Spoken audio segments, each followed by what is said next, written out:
Namaskar, and a very warm welcome to all of you in this episode. In the last two episodes, we have spoken about the screen time and how to limit that screen time so that it doesn't play with our health. Meanwhile, I got a question from a parent asking me to talking about how to really take care of the kids who may not be behaving in the desired manner, either at school or at home. So when this question came, and in between I was reading a book which I mentioned before, Raising Mentally Strong Kids by Amin and Faye. And this book is really worth reading by every one of us, and particularly the ones who are likely to become parent or who are young parents as on today. And I read it somewhere in the same book. They say that it's never late to be learning about good parenting, because even if you are old enough and you have your grandchildren later on, so you can help your children and your grandchildren to really grow mentally strong. So when they talk about the mental strength or the children being mentally strong, they are particularly focusing on the health of the brain. And they say that this small thing, which is between the 2 ears, is very, very important, and we don't pay much attention to that. Though the weight is very, very less in comparison to the whole body weight, the size is very small, but this is the organ which really is responsible for everything what a child becomes later on, or what the child is as on today, or what we are as adults. And any mental health problem or otherwise would all be depending upon how healthy your brain is. If the brain is healthy, then everything is going to be fine. And if brain is having some problem, because it's such a complicated organ, I mean, it's very, very difficult to understand about it for an ordinary person like me or many of us. But there are neuroscientists who are working very, very hard on this and trying to understand. In this book, they have focused particularly about one particular portion of the brain, and to which we call as PFC. Prefrontal cortex, and they say this is very much important for the children and for everyone to take care of, because the executive powers, the control of our actions and all that is in this particular portion or the area of the brain. So they say that it keeps on developing till mid-20s. I mean, this is something new which I came across. I thought that PFC is fully developed by 18 or 20, but they say that in females it gets fully developed by the age of 25 years, and in male it goes even beyond that, say up to 27 years of age.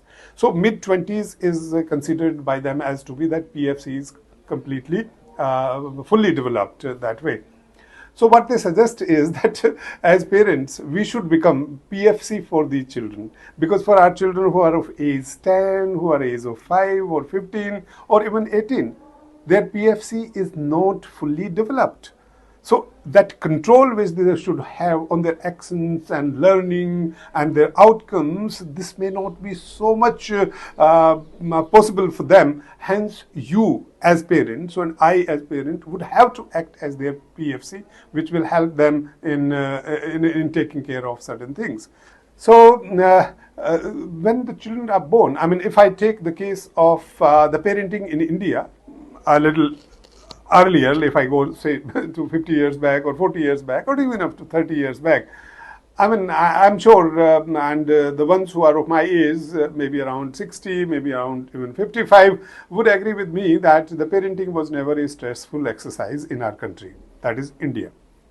I cannot say that it was a pleasant one or people really liked it, but at the same time, I'm very, very sure about it was not a stressful exercise at all. And the reason was that we used to have joint family system, and the children were not exposed only to the parents, and parents only do not, I mean, mother and father only were not responsible for taking care of the child's growth and growth of the brain or otherwise. There were many people, my grandparents, the uncle, the aunts, and many other people. There used to be around 10, 15, 20 people in the family, and everybody will shoulder some responsibility of taking care of the child.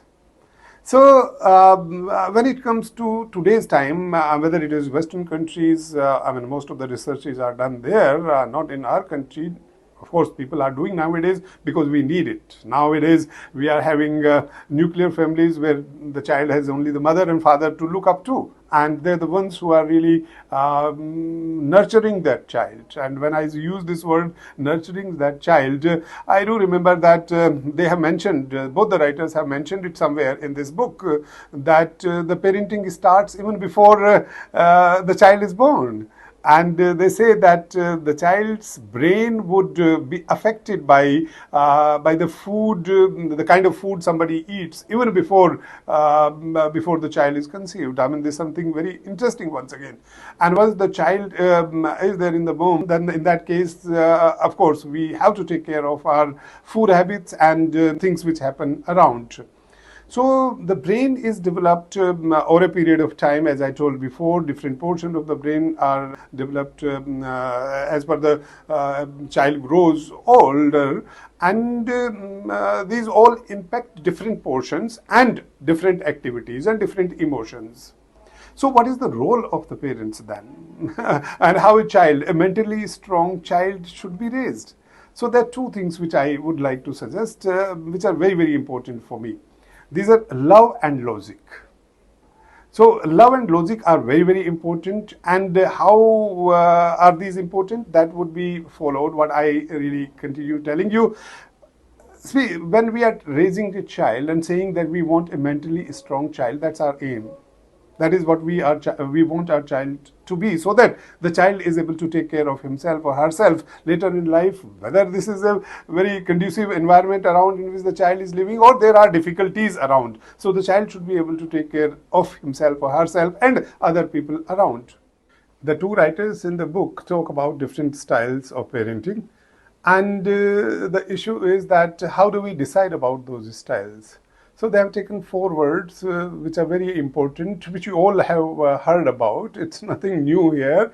So they say that sometimes we are from loving to hostiles, and then sometimes we are from firm to permissive. So when I say loving to hostile, I mean, at times we are so caring about our kids that they feel like we are everything for them and we really care for them. But at the same time, due to certain reasons, we become very, very hostile towards anything they do or anything they ask for. Similarly, sometimes we are very firm and very disciplined in telling our children that these are the things which you can do and these are the things which you can be given. But sometimes because of certain reasons, we usually become very, very considerate to everything what they ask for or whatever they do, and we don't stop them.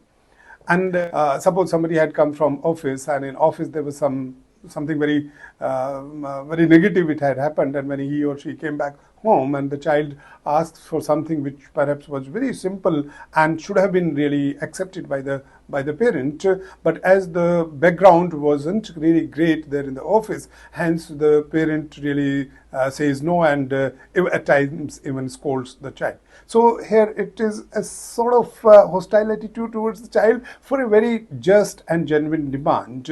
And sometimes what happens that even if the child was asking for something which wasn't really worth being given to and which was not required at that particular age, and as we were happy because of some reason somewhere, and we really become very permissive and we allow the child to do or to take that thing. So we have got to be very clear about where is the limit of loving and where is the limit. Rather, being hostile is never good, but we at times, because of circumstances or our own bringing up, we do become little hostile at times, but we must realize as parent as quickly as possible. Similarly, when we talk of permissive word means here is that we are agreeing to everything the child is wanting from us, whether it is in terms of taking anything or doing anything or going anytime and every time out for meeting the friends and not really worrying about the work which the child has to do. So these four words, when are put in different combinations, really provide us our parenting style. So if I take the case of loving and permissive combination, So that takes us to a parenting style which we will call as, and they have called it in the book as, helicopter parenting style.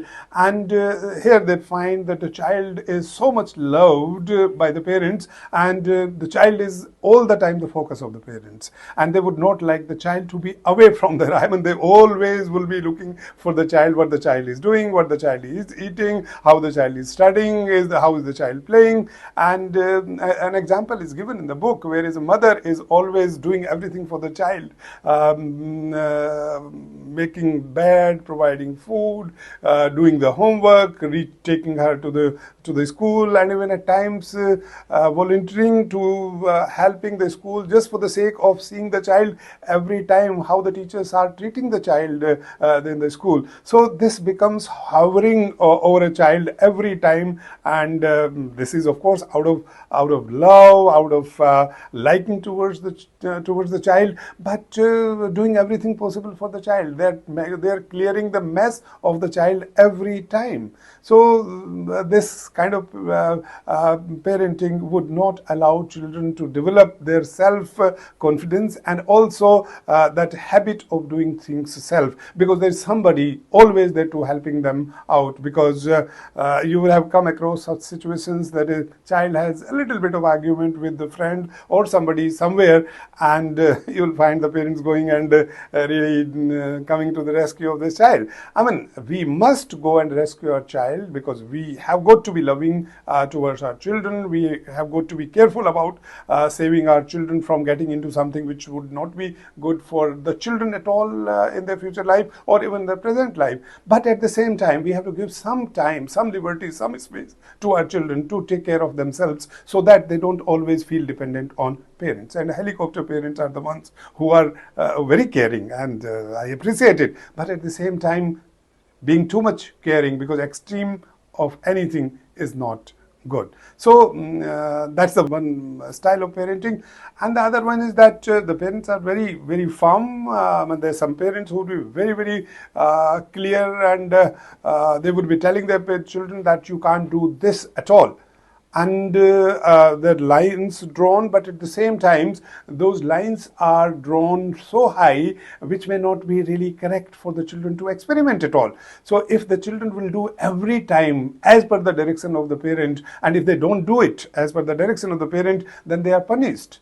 So if that is done so, then it becomes a problem once again for the children, that they become restless, they become rebellion at times, because they are not being allowed to do things at all of their choice. So such type of parenting has been named by them as drill sergeant, like as in military, in drills, you are asked to do the things, these are commanded by somebody, and if you don't do it accordingly, you are likely to be punished. So that's another type of parenting style which is usually seen among the parents of the day and the past. The other one is the parents who are not at all involved. You'll find some parents who would just give everything to the children and say that you do whatever you want to do.